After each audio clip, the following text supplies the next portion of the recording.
I term as people watching.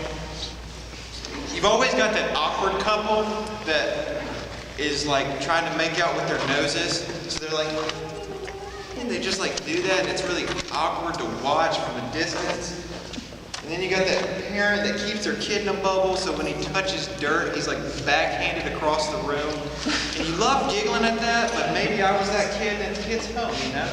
Then you've always got old people, and they're always fun to watch because they're just confused about cell phones, so they flip cell phones open and they're like, and it's like, you check Facebook and 300 billion other things. And then you got that couple about to break up. That was one of my favorites to watch in high school because it was like lockers, and like a doorway, and then locker. So you'll be going to class, you get in your locker, and you walk in like, no, weird, no, I can't, right now, no. And it's just like, I bet they're gonna break up. And then you get popcorn in a lawn chair, and you just like sit, all right, y'all go. It's gonna be great. Don't mind me. I paid, and you start charging people to watch the same thing you are. That's always a great time. It really is. And then you got those couples that shouldn't date, that are dating and then like really awkward. I don't know if you've ever been in the movie theater, but witnessed those kids that are like 14. And you can tell it's their first date because, me and Rachel, we're watching the movie, and then this boy walks in, and then a girl follows, and she's wearing like, I guess capris and like a normal t-shirt, and he's like in like a suit, essentially, and you want to pray for that kid right there because they're probably not going to date because he just embarrassed himself, and he's wearing like a three-piece suit, like he's going to like a funeral. Maybe he is, I don't know, but that's always super fun to watch. Then there's the guys that look at their muscles together. I don't understand that. But I'll be going to the bathroom, and then I'll come to wash my hands, and like guys are like, first let me take a selfie. It's like, who naturally looks at themselves and goes, oh yeah, that's totally my good side. Like, it's like, I can barely see you. And then there's the girls that try to talk, but it's just loud, and I'm pretty sure there's no words in it. Me and Fink were sitting at Zaxby's Thursday night before Bible study, and they were, I'd say, young college, old high school girls, and they're all like giddy and stuff. And then me and Fink are sitting there, and we're talking about some theology and ministry stuff. And like they came up, and it's like, and me and Fink are like, I'm trying. I think one of them said they were going to kill somebody. I'm not sure. Like, Zaxby's is good. I'm excited. Like that's it. And I'm like, maybe I should get my Google Translator out. I don't know. I don't even think there's a Google app for that. But now I don't want tonight to look at, different dating relationships because we talked about that already. But I just want to look at how we relate to each other, whether we're dating or whether we're friends or whether we go to church or whether we're at school. I just want to look at where relationships should be different than what we're experiencing. Because today we've got relationships that just don't really lead to anything. They don't require anything. You can come in, you can leave, you can do whatever. You can be besties for like a year and a half, and then like the next year you don't even know each other on Facebook, and you're pretty sure you want to backhand her. And then there's that dude that looked at you weird where you were playing football or something, and he got in your face and said, "Hey, nice shirt," and that was getting in your face. And like there's all sorts of relationship issues that we just don't know how to relate to each other. And that's normal. Because I've noticed that like this bestie trend, you'll be besties for like 5 minutes, and then the next you're not besties anymore, and because this, and all these other factors, and then there's your teachers, and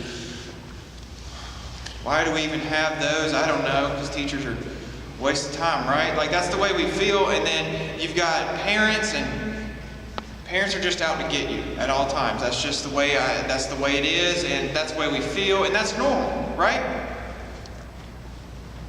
They take away your phone, well, world's over. They take away your car, a little bit if you have died. Like that's the way we think, and that's normal. But I want to think about Jesus and the way he approaches relationships in the scripture. So the first one is we're not meant to be alone. I'm not meaning that on a dating issue because that's a different topic. We can go into that, of course. Paul says get married, but that's a different subject. I'm talking about in life. We are never meant to be alone. We're never meant to do life alone. When I go through hard times, I'm always talking to Rachel or Fink or even Jason on some of these things. We are never meant to be alone. And I'm not saying you have your girlfriend or you have your boyfriend and you're set. There's stuff that I talk about with Rachel that I don't talk about with Fink. But there's stuff that I talk about with Fink that me and Rachel just wouldn't click on. That she necessarily doesn't need to be talking about. It's called accountability. And where do I get this idea? From the beginning, in Genesis 1, God talks about let us make man. Let us make man in our image.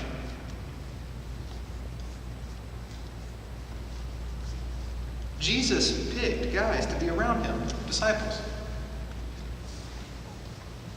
Jesus never went, I'm going to do this in 3 years. I'm going to do it alone. He went with 12 dudes everywhere. Hung out with them, ate meals, relaxed, talked about stuff. And he also taught them. But before we were even made, before the foundations of the earth, a relationship was taking place. So don't ever think that Jesus needs you for a relationship. No, he wants you in a relationship. And that's what we're going to talk about in a minute. But since the foundations of this earth, there's been a relationship ticking. So many of us try to do life alone when Jesus said it is important to have the right people around it. And you know those people that are really actually pretty good people, but they get in the wrong crowd. And they're easily swayed. I was that kid. About 15, I was a good kid. I grew up in Southside Christian, so I was pretty good for the most part. Yeah, of course, I was an idiot. Like, you take bikes off ramps and you try to get hurt because that's the thing to do. But, I was, protect your boy. But I was probably that kid. But then 15 came around and I started going through my parents separating, and I went into depression, and I lost grades and losing friends. So my friends, instead of pointing me to Jesus, the people that were around me, instead of pointing me to Jesus the way it should have been, the way I've got it now, they pointed me to drugs and alcohol. This will take it away, Tyler. And of course, that's who you've got around you. So of course, when they say, hey, this will help, this fixes all of it, they say, you go, okay, well, they know. I can see them. And they're my best friends, so why would they go out to hurt me? Why would they go out of their way to harm me? Why shouldn't I trust them? They're, again, my besties. They would never harm me. Who you are around says a lot about you. Says a lot about you. Even if you're in the good group, people are going to notice you're in the good group. When I was in the punk group, people knew I was a punk. They didn't come to me for anything. Then there was a group of us in high school that were the popular ones, so we were prideful, arrogant jerks, and nobody else tried to enter that group because they know we just shunned them and kicked them out. And it's not actions that I necessarily did. It was actions of the group. So you're never meant to be alone. But the group that you surround yourself with is really important. And I hope that you would be bold enough and to go and look at your friends and see, wow, I really probably shouldn't be around this person.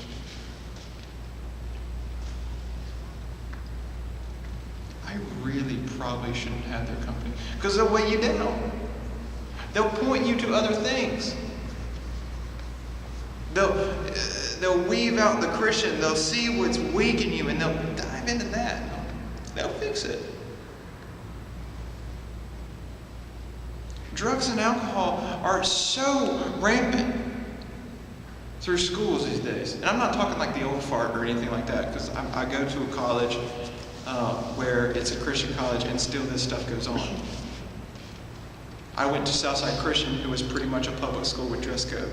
So I know what it's like.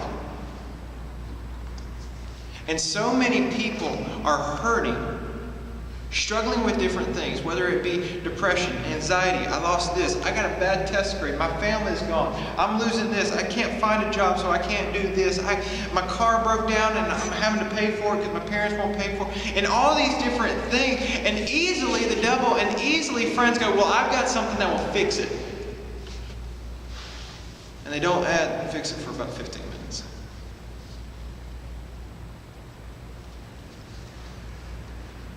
I don't know about you, but when Jesus comes in, he fixes me and he molds me. And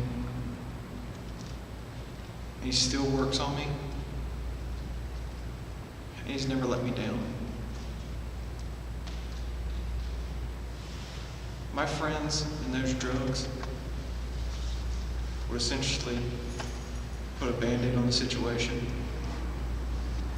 But when the highs were gone, it was as if the Band-Aid was just ripped off, leaving a permanent sting and harm and hurt.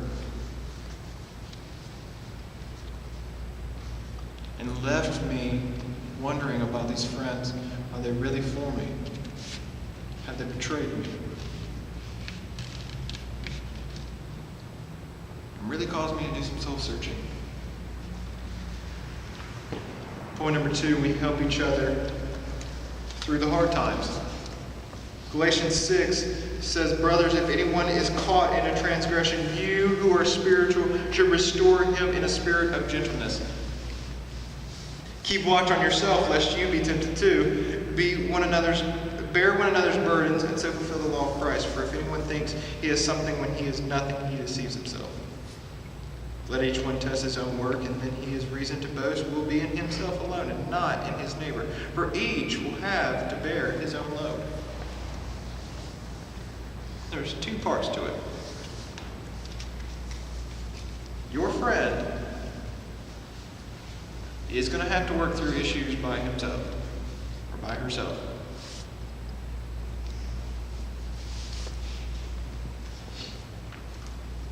But when I read this passage, the first thing that came to mind went, I wonder if Jesus knew we'd go to our best friend before we talk to God. When he said this. I wonder if Jesus knew, look, you're not going to talk to me first. You're going to go talk to your friend. So here's what I'm going to say. Friends, help each other. Help people through hurt. But be careful not to fall into this hurt. Be strong. Because look, there's some friends that would just do something stupid where I'd go, I cannot help you. I don't know how. I just can't. Counselors, you'll see, do that with there's certain problems that they just cannot help. So what they do what's best, and they send you to somebody that can. If you were to call me, ladies, if y'all were to call me with an issue, and I've had to do this several times, I don't know how y'all think. I'm not going to lie to you and tell you how ladies think. Fellas, y'all might want to write this down because you will never know how they think. And if you tell me you know how they think, let me know and we'll write a book about it. But the first thing I'm going to do is go call Rachel. Go call Rachel. Rachel's going to help. Rachel knows how to respond to this better. Call Rachel. Not, you should just pray about it. Just fix it. What are you doing? I know Rachel's hard, so I would send you to Rachel. What's Rachel going to do? Same thing she does to me. Have you talked to God? No, I haven't. You need to really probably hang up and talk to God. Do you have that in your life? Do you have friends that do that? They're trying to point you to Jesus. Because some of you might not know Jesus. You just think of Jesus as this really nice dude who helps people with problems. No, Jesus is so much bigger than that. The gospel writers even will say, I'm just trying my best to describe him. He's so much bigger than words. Do you have somebody that when an issue arises, you can go to, and it will help not drop kick you down further. Not while you're on the ground, like rub your face in the dirt. That's not what we're talking about here. That's not a true friend. A true friend's going to sit there and go, hey, let's get back on our feet. Let's keep running.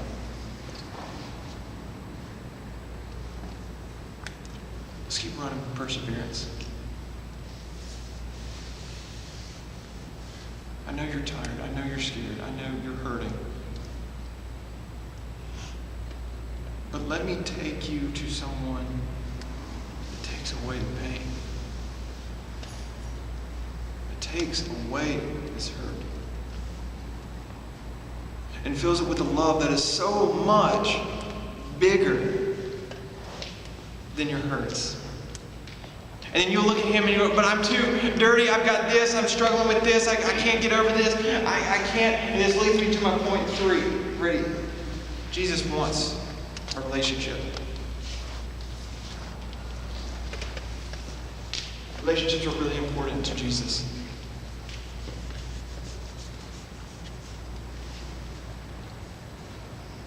Normal says you can leave relationships whenever you want to. Weird relationships, Jesus says, I want you.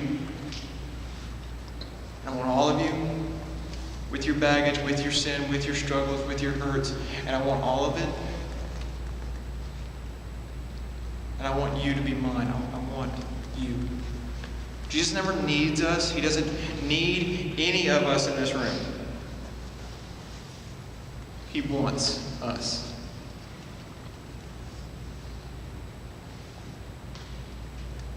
Wants us. Matthew 28:16 through 20. Now the 11 disciples went to Galilee, and y'all don't need to worry about that part, but the 11 disciples went to Galilee, to the mountain to which Jesus had directed them.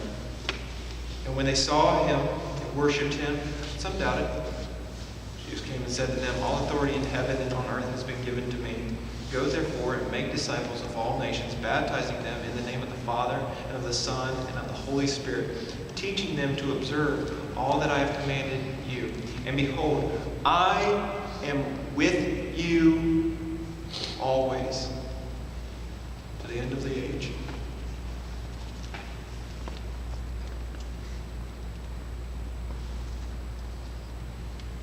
I don't know about you, but Jesus came down and died for a relationship with you.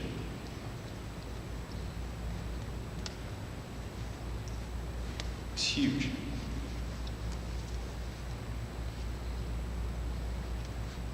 It's huge.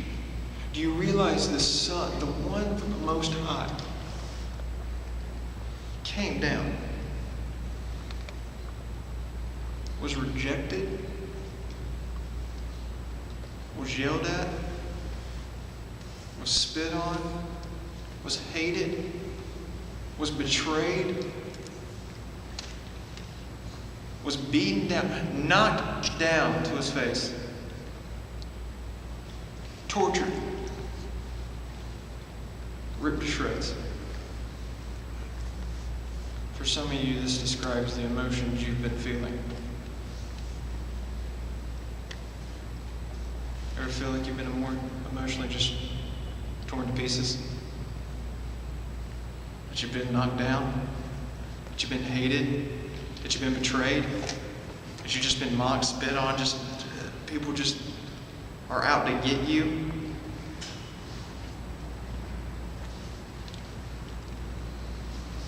Chosen?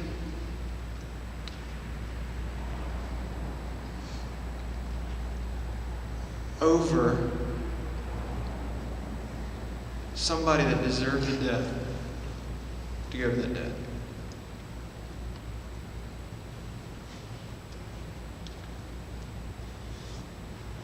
Flip-flop.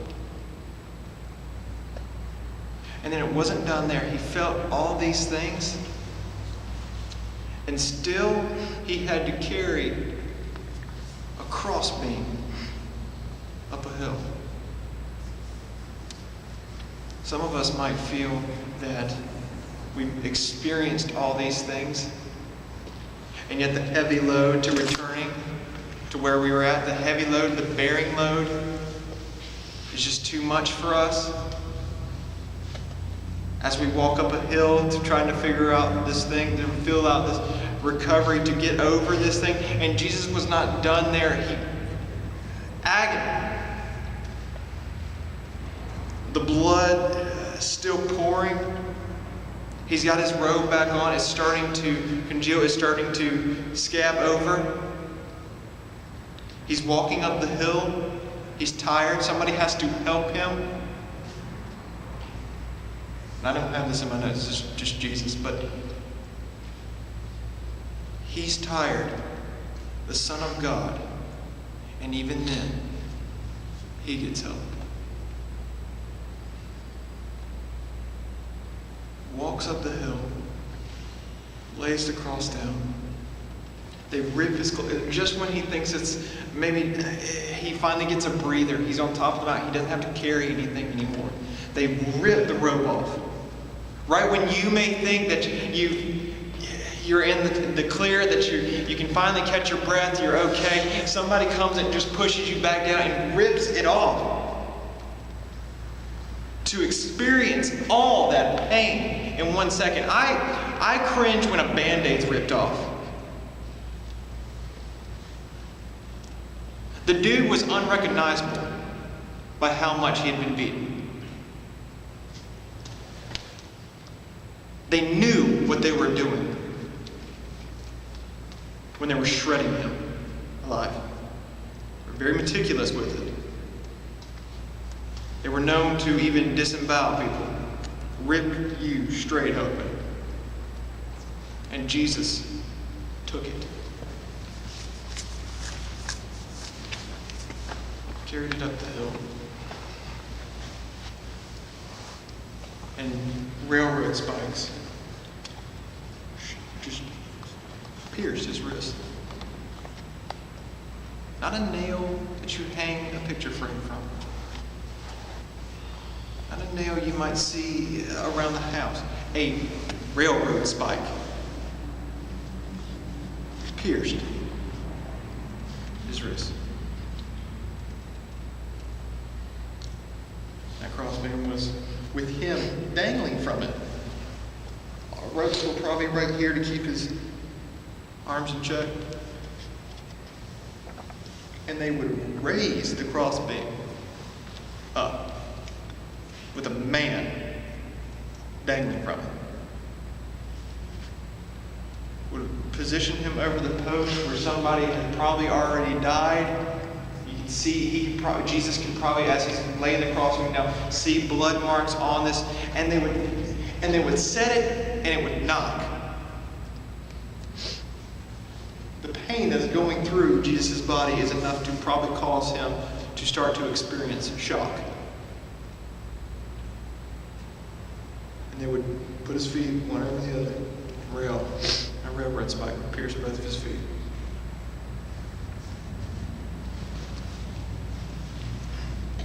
He wasn't done there. He was not done there. Some of us in a relationship, we just give up. It's over. It's done. There's no hope. It's gone. But in 3 days, my God walked out triumphantly.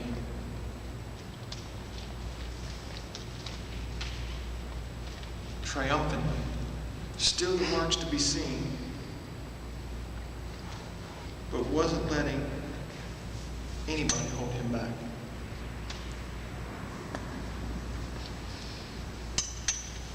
And tells the disciples and tells everyone there, I did this for you. That you may believe in me and have everlasting life. You cannot get everlasting life through your friend. You cannot get everlasting through drugs and alcohol. You can't get everlasting life through an Xbox or this item or your phone, iPhone, Samsung Galaxy, or anything, your iPad. It does not matter. You cannot get eternal life through that. Jesus said you can only come to the Father through me. You need a relationship with me, and I am a God that wants a relationship with you. No matter who you are, what you've done in your past, it doesn't matter. You can have this whole place filled up with baggage. Whole place. Duffel bags upon duffel bags upon duffel bags of things you've done, regardless of if you were 12 or if you were 400 years old. Baggage upon baggage upon baggage upon baggage. And Jesus, because of the cross, his cross that he owned, he says, let's get it on, let's come on. I'm bigger than that. Anything over your head is at my feet. That's nothing to me.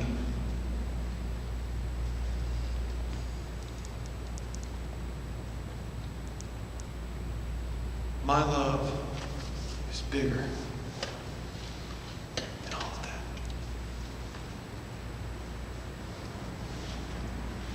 And all of this, his love pierces with your friends. You could feel broken down, wearing out, all these things.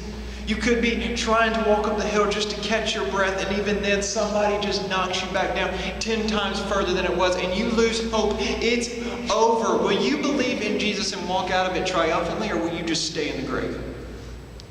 Will you just stay put? I do not want to be a youth group. I do not want to be a believer that just stays put. But because Jesus invites me into a relationship, does not command me, does not force me, but invites me. I am here. This is the greatest thing. This is the weird path that you have to walk through. You have to walk through the weird path, the narrow path. It may be harder, sure, it's fine. I will give it to you. You just trust me on this path. I know it's going to be hard, but please do not go down the normal path. That path will not lead to me. A path that leads to dead ends that you cannot answer. A path that will cause you to turn around more times than you are looking for. My path, it may be hard, it may be a struggle, but it goes straight, and it goes straight to my Father.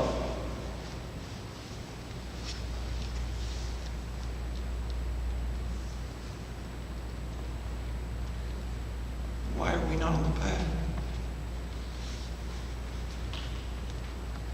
Are we content with being on the brakes right here?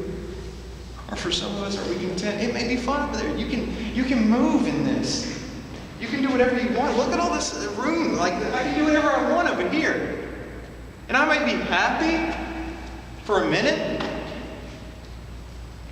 And I look at this path and all these weirdos going down this path and how it's just, why would they never go? They can't even move. They can't even do some of the things that we can do. But I can look at there and go, my path leads to life. And if you are a believer in Christ, you want everybody on that path to be on yours. Everybody, not the people that you think might accept it. Whether you hate this person or love this person, whether it's an ex or a current boyfriend or girlfriend, whether it's this or that, whether they lied to you, whether it's a parent that just betrayed you and they're still on this path and they never grew up, they're just still a little punk and you're trying to figure out life the best you can. You pray and you ask. He did not say, if you feel like it, go get them. No, when I read that passage, it says, go, therefore, make disciples of all the nations, not just your school, not just your block, but all the nations. Teaching them, baptizing them. Why can we do this? Because He is with us always, not just on Sundays.